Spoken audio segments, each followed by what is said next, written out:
we have an AmazedDragon video. I think, was this one recommended? I don't remember someone recommended this to me. But this video is called, Were the Ultra Beasts Once Normal Pokemon? See, here's my thing. I don't know if I consider Ultra Beasts Pokemon, because they're more like aliens? Question mark? Are they Pokemon or are they aliens? Because they're technically extraterrestrial. Like, they're not from this world. Because who knows? Maybe Pokemon only exist on that one planet, you know?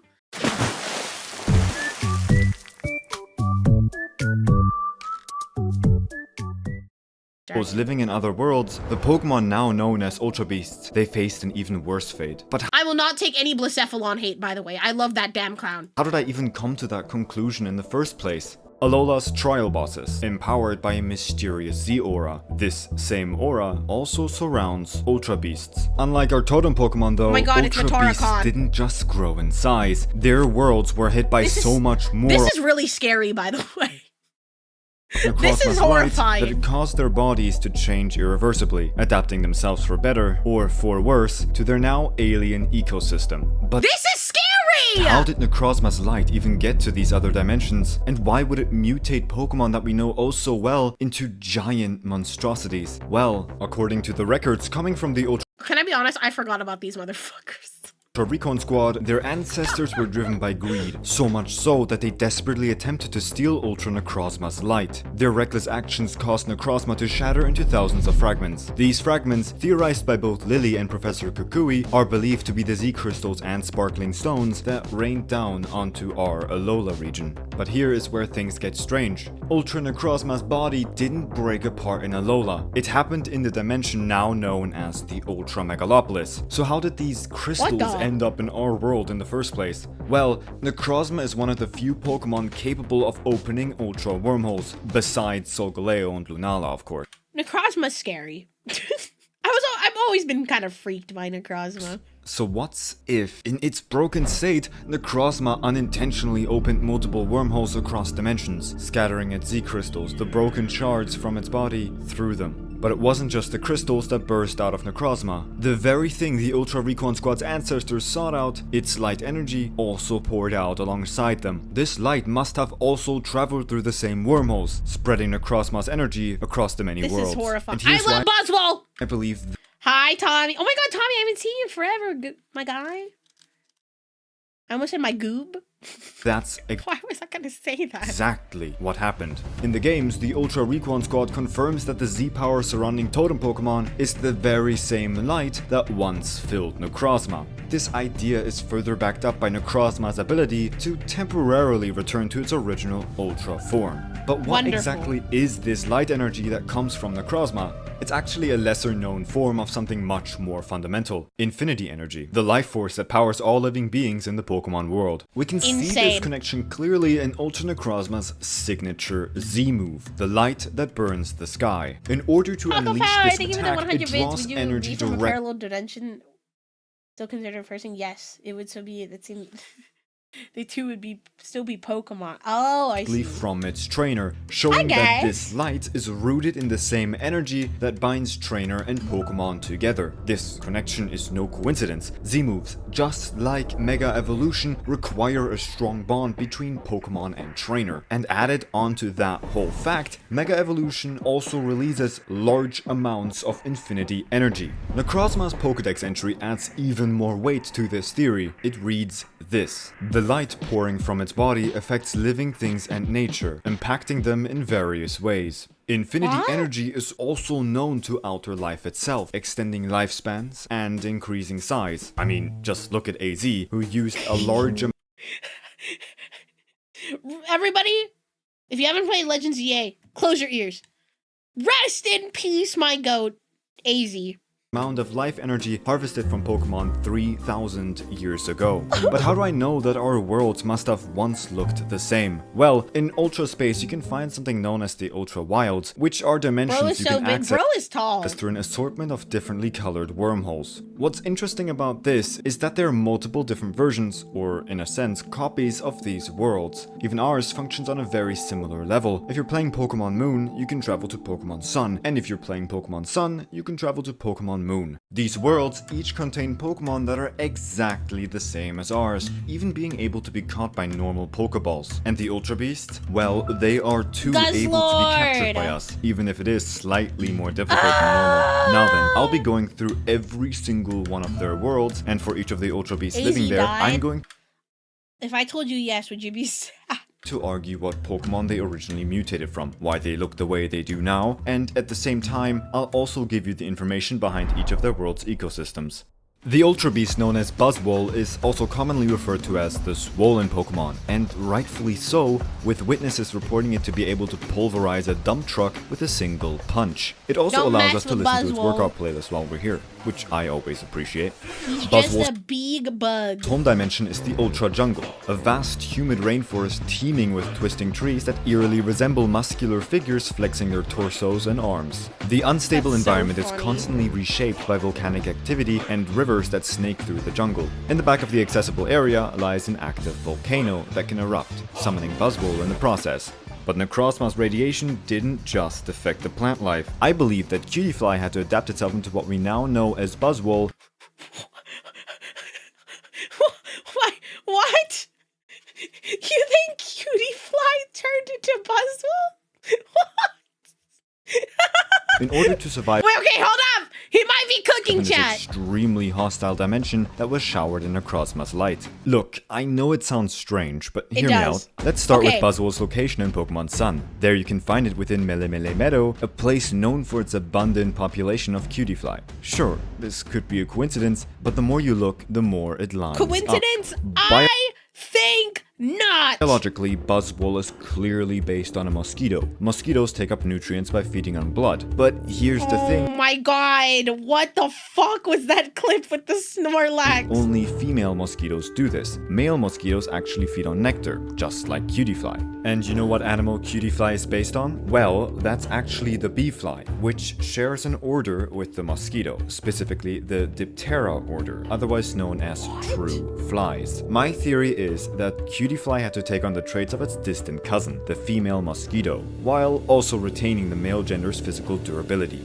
I mean, think about the ecosystem. In the Ultra Jungle, plant life has exploded into towering giants, making nectar sources scarce or unreachable. So Cutiefly's species would have needed a new way to survive. Feeding on nectar wasn't enough anymore. Absorbing life energy directly from other creatures became a brutal necessity. Here's another small similarity between the two. Both Cutiefly and Buzzwole are drawn to energy, just in different forms. Cutiefly seeks out the emotional aura of living things, while Buzzwole is attracted to displays of raw physical strength. And that's also why he jumps from the active volcano to greet you. He sensed your aura from all the way back there, almost as if it were a strengthened version of the already sensitive aura detection capabilities that Cutiefly has. Pheromosa has the codename of UB Beauty and is a bug. Oh my god, it's Matara! / fighting type, just like Buzzwole. Unlike Buzzwole though, Pheromosa looks like a toothpick in a skirt. Pheromosa's home dimension is known as the Ultra Desert, which is a landscape that's filled with turquoise crystals and flowing sand. Several rocky structures are scattered around, and within the area that the player can access, there's a section where both Machamp Shove as well as Mudsdale Galop needs to be used. Which begs the question of how the right Pokemon even get here in the first place. Yeah, how does that happen? At least 1,000 Or is light it years just like one of those, like, just don't worry about it? away from Alola, and I don't remember paying for their express service. Actually, I don't think I'm paying for their service at all. Nah, whatever. When Necrozma's light radiation hit Pheromosa's home world, it did the complete opposite to what it did to Buzzwole's world. Instead of mutating plant life to create a lush jungle, it created a harsh, arid environment that had Pokemon become thinner and faster instead of larger and bulkier. That's scary. Now, what who do the I heck? think Pheromosa used to be before it was twisted by Hold Necrozma's on, let's hear him light? out! I think it's Serena, the fruit Pokemon. Think about it. Yeah, I can maybe see it. Both Pheromosa and Serena share long, powerful legs with an emphasis on devastating kicking moves. Their Pokédex entries also state that the two of them are shown to be remarkably beautiful, with Pheromosa's Dex entry even stating that it refuses to touch anything that it considers as unclean. Their learned moves are also pretty similar, with both of their final moves that they learn through leveling up being High Jump Kick. They also both learn dancing moves, with Serena learning Teeter Dance at level 34 and Pheromosa learning Quiver Dance at level 65. There are even more similarities between the two when you look at their stat totals. Both of their HP and attack stats are almost identical. Each of their defense and special defense stats are also the same, with Serena having 98 points in both and Pheromosa having 37. The rise in speed, as well as Pheromosa's decision to diversify into also having a high special attack stat, makes a lot of sense actually. In the Ultra Desert, defense means little when you're surrounded by razor-sharp crystals and blistering winds. Instead of evolving its bulk like Buzzwole, Pheromosa's ancestors adapted by sacrificing defense to become hyper-fast, agile predators, a better fit for hunting and surviving in a barren crystal desert. I love that damn The environment also explains its typing. The once lush jungle Serena thrived in dried up under Necrozma's radiation, stripping away its grass typing. Its plant-like features fell away, leaving only the traits needed to outrun and outfight anything else trying to live there. Before we continue, I wanted to give a quick shout out to the awesome team over at Pokedoku who reached out to me and asked if I wanted to collaborate with them, to which I obviously said yes, because they gave me the chance to make my very own Pokedoku, which I actually based on this very video. If you're not familiar with Pokedoku, it's a puzzle game where you match Pokemon to 2 intersecting criteria on a 3x3 grid. So if you're as interested in Ultra Beasts as I am, then go check them out. I've got This would hurt my brain. them linked in the description. I promise you guys, you won't regret it. It's a lot of fun. And hey, if you've enjoyed the video so far, then also consider subscribing to the channel. I have got a lot more planned that I would love your support for. Now then, where were we? Celesteela, the Ultra Beast known as the launch Pokemon, is a massive This is scary. rocket-like creature that towers over its surroundings with It's just the power to blast I don't know, the shape of it just scares me. I don't know what it off into is. the sky using high-pressure propulsions from both its arms and torso. Its home dimension is known as the Ultra Crater, which is a large, expansive world with several, well, craters that are filled with a green substance. The land has what looks to be metal pipes growing as roots throughout the rocks, which are also likely to be Celesteelas. A few red monoliths are sticking out of the ground, as well as several geysers, which are consistently shooting out steam. The world is frequented by earthquakes due to Celesteela launching themselves out of the ground and into the sky. The atmosphere is tinted a sickly yellow hue due to the geothermal activity from the geysers as well as the Celesteela.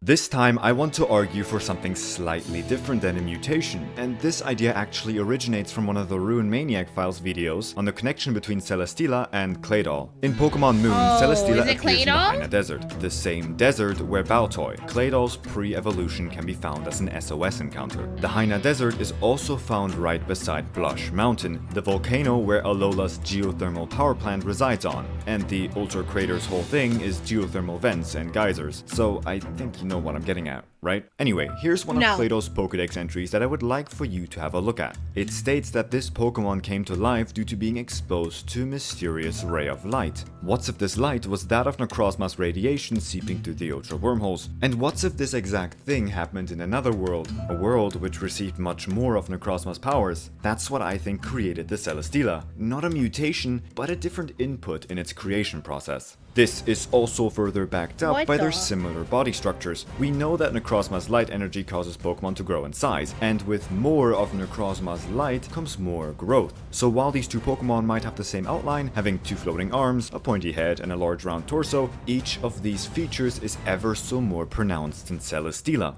What about the world itself? The sky is streaked with strange layered bands, which is actually something that can happen here on Earth too. Specifically in volcanic or desert regions. They're caused by geothermal vents pumping a large amount of heat and gas into the lower atmosphere, which then creates layers of different temperatures and pressures. We also know that Celesteela has a habit of rooting themselves into the ground and draining a location's energy. So what's if the Celesteela's creation, all those thousands of years ago, slowly drained the world of its life, turning the once lush land into the now barren landscape filled with what I presume to be sulfuric craters. Hau'oli City is also known as the city that's overflowing with gentle joy. My favorite place here has got to be its famous Malasada shop. I guess it would be more accurate to say that it was my favorite, before the city was destroyed at least. The Ultra Ruins is situated on what seems to be a toppled skyscraper. As you travel through this dimension, you can see various pieces of debris scattered around you. There's the big gate from the beachfront's entrance, the red fences that were painted by Lima, the chipped wall where you were first introduced to the Pokefinder, the City Hall's welcome sign, and even the Malasada shop. I did not get this far in the game. Now they all lie in ruin. This place is none other than Hau'oli City, or to be more accurate, its post-apocalyptic counterpart, the home of the Ultra Beast known as Guzzlord. Just let him eat, man! Guzzlord He's is just known hungry. as the Junkerboy Pokemon, and it's definitely the Ultra Beast with the most evidence I love Guzzlord. behind it being a different He's just Pokemon. He's just a hungry guy, alright? Being Zygarde. I do want to say What that I've the done fuck? a video on their connection before, but I still A cancer. decided to include it here since not only I, but also the comment section on that video have added quite a bit more to their connection. Plus, I need to connect it all to Necrozma's Light, which is the whole point of this video, isn't it? Right after you exit the Ultra Wormhole, you can find a man standing near the entrance in what seems to be a protective Guzzlord-themed hazmat suit, which is super reassuring since we're walking around in nothing but a shirt, but I'm sure we'll be fine. The suited man will also provide us with tidbits of information on some of the debris found here, such as the working filtration machine that cleans their drinking water, and the electronic beachfront display, which appears to be the only thing left of the color blue in this world. But the most interesting thing is the poster that advertises a new power plant. The truth behind the power plant actually gets even more confusing when we look at another one of the man's statements. He says that the people who built the power plant in the first place don't want to talk about it anymore, as if something happened to it, something bad. This all leads to only one possible explanation. The power plant exploded, polluting Alola and possibly the rest of the world. In my original video, I argued that Zygarde was so overwhelmed by this large quantity of pollution that it needed to evolve rapidly in order to cleanse it all. This rapid evolution then caused its cells to become cancers, splitting off from the original Zygarde, each becoming a Guzzlord. You know, my headcanon is that he was just really hungry. Whose goal was still to cleanse I think he was just hungry. the world, but now instead of healing it, it consumed it. That's still true, of course, but nowadays I think there's more to this whole story. Remember how I said that Z-Power is just a different version of Infinity Energy? Well, this Infinity Energy was also once used to power the ultimate weapon, so what's to say that the Z-Power couldn't be harnessed in the same way? I think that this version of Alola received just the right amount of Necrozma's power that allowed it to advance their technology faster than ours ever could have. But this very fact was also their downfall. In the process of trying to harness this Z-Power, their power plant exploded, irradiating the area with a large amount of Necrozma's light. Zygarde's mutation was thus not only caused by a faster rate of natural evolution, but also by the extreme amounts of Z-Power it was exposed to during this process. Now that that's out of the way, let's go over the other facts that connect the two. I do feel like it's a big reach. I don't know. Theory, he just had munchies. Start with Zygarde's and Guzzlord's physical similarities. Their torsos both have 2 eyes and a jagged mouth, with Guzzlord's mouth being a pried open version of it. Their eyes are of similar shape as well, with Zygarde's being white and Guzzlord's being blue. Thirdly, the back arms of Zygarde actually open up in a similar fashion to that of Guzzlord's own arms. Their 2 shiny variants are also both the exact same color. Finally, their HP stats are both very high, with Guzzlord beating out 100% Zygarde by 7 whole points. There's also the area Zygarde is found in the Ultra games, Resolution Cave. This is the same location that Guzzlord is found in both Pokemon Sun as well as Moon. For the last piece of evidence, we can actually turn to Guzzlord's own creator, James Turner. He actually mentioned that the two of them look similar intentionally, as he designed Guzzlord while using Zygarde as inspiration. Zygarde, thank you so much for that Xurkitree is known as the glowing... Hi, my name is Poseidon. I'm the goddess of seas and horses. I'm a VTuber, the VTuber talent user. Mythos, thank you so much for the raid. Welcome in, Raiders. We were just watching some Pokemon videos and we're gonna play some Pokopia later. Thank you so much for the raid. Pokemon, which fits, especially since it lights up like a Christmas tree. Its Xurkitree. homeworld is called the Ultra Plant, a storm-ridden dimension Xurkitree low-key scares me too. that suffers from frequent lightning strikes. Large monoliths are visibly protruding from the surface of the planet, and in the distance, you can see various sizes of Xurkitree. They range from small ones running around the monolith itself to giant ones, which we can see towering off in the distance. Now, I will admit, Xurkitree was tricky, but I'm still pretty confident about my answer. I think its ancestor is Rotom, and here is why. As I can kinda see it. you know, Rotom can inhabit a variety of appliances, but they can also travel large distances within electrical wiring. What I believe happened here is that the Rotom who possessed these electrical cables got hit by so much of Necrozma's light that they not only fused together with the wires themselves, but also grew in size. And before you know it, they covered the entire surface of the world. But it's not all just speculation. Both of their base stat totals are quite similar. Their HP and attack stats are almost identical, with the same happening to their defensive stats.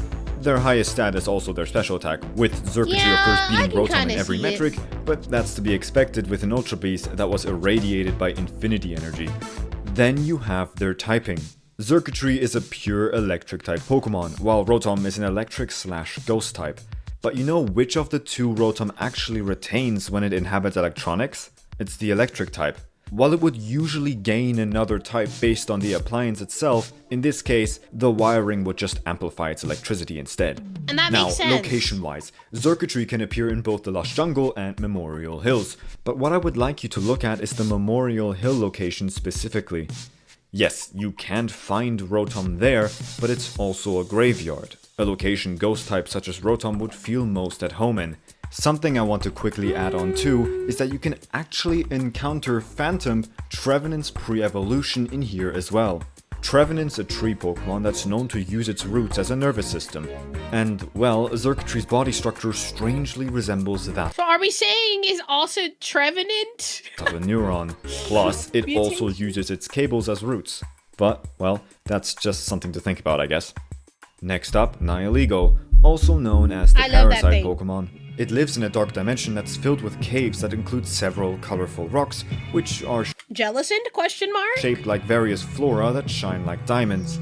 The area we get access to allows us to travel through a small pathway, where Nihilego can be actively seen traveling throughout the area. And who did Nihilego mutate from? Well, I think it's the overturning Pokemon, or the more common Malamar. name, Malamar. Malamar is known to have the IUD Pokemon. strongest hypnotic powers of any Pokemon, using it to force others into doing exactly what it wants them to do. Nihilego, on the other hand, attaches itself to a host's head, not manipulating the host directly, but instead boosting their innate abilities to an extreme extent through the use of neurotoxins. Oh my god. Share a mind alteration theme. Evil Lucamine? Hot.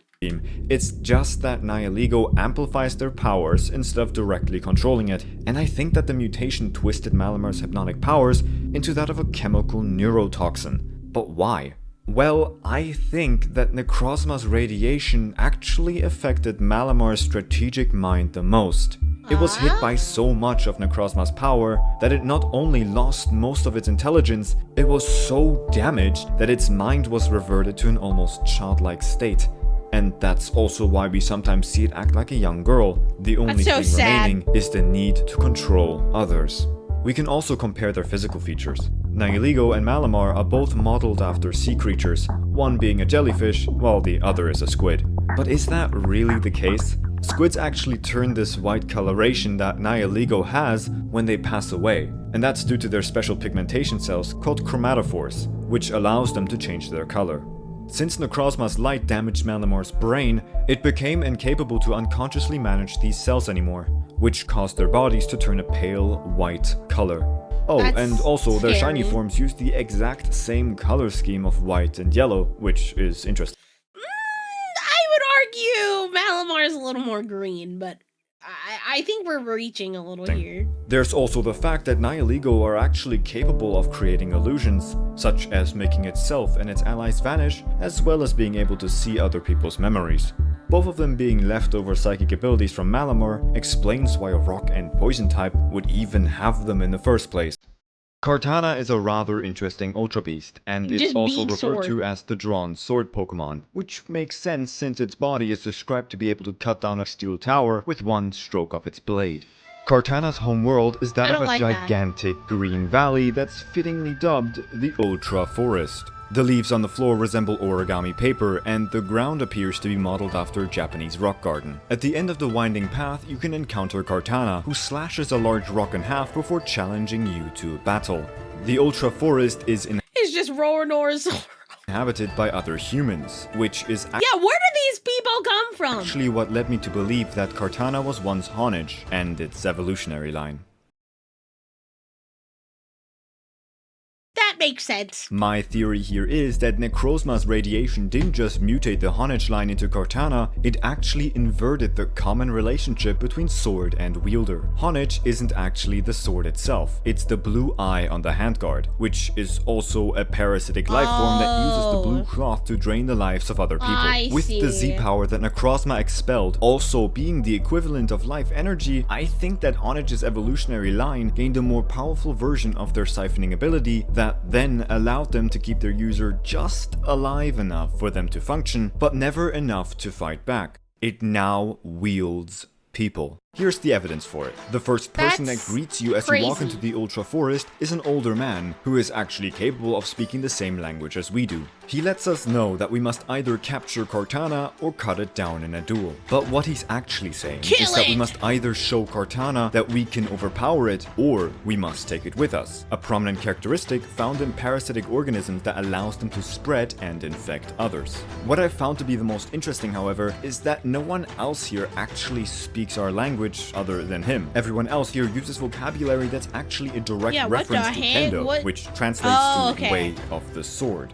Every old man here owns a Kartana, with them immediately challenging you to a duel after they lock eyes with you, which makes complete sense actually, especially when you take a look at Aegislash's Pokédex entry, which lets us know that it's capable of controlling and manipulating humans to do their bidding. But here is where it gets tricky. Kartana is modeled after a katana. However, Honedge is actually modeled after a broadsword, but that actually leads me back to Honedge's true form, with it just being the eye on the hilt, not the sword itself. So it inhabiting other swords, or even origami material, to become a sword makes sense, especially when you consider the fact that it's spread to other regions, and there broadswords aren't as widely spread around as they are in European regions, for example. Now what about the world itself? The environment in the Ultra Forest resembles that of a traditional Japanese rock garden. These gardens are built in order to achieve a sense of spiritual peace and reflection, a place where you can retreat into your mind and let your thoughts wander. A pretty easy target for Kartanas who want to control your mind, don't you think?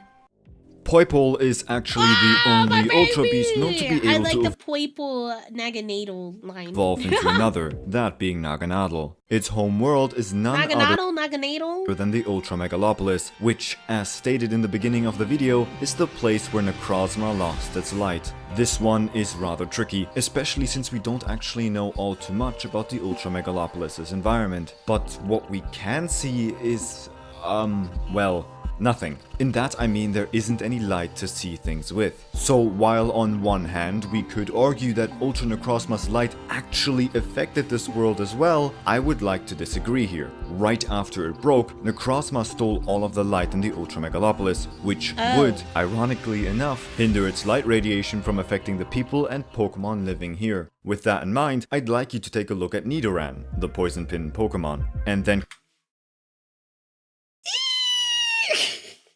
compare it to Poipole, the Poison Pin Pokemon. They're both purple, I guess. Both are base poison types, both have 2 evolution stages, both secrete toxic chemicals from the top of their head, and finally, both are common early found Pokemon, with Poipole's Dex entry even stating it being a common choice for a starter in the Ultra Megalopolis. There are 2 Ultra Beasts that I haven't talked about so far. Stakataka! Sorry, I really like saying Stakataka. Namely, Stakataka and Blacephalon. Both of these Ultra Beasts don't actually have a world of their own, so I sadly can't go.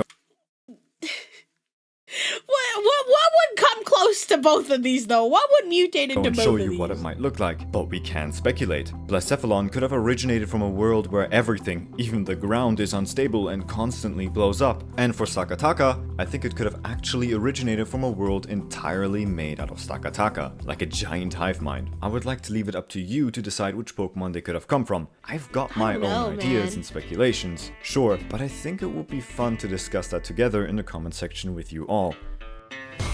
Electrode wouldn't be, I feel like, too much of a stretch. That makes sense. Steelix and Electrode? Yeah, I could see both. Interesting though. There were some of them in there. I was like, I don't know. But overall, pretty cool.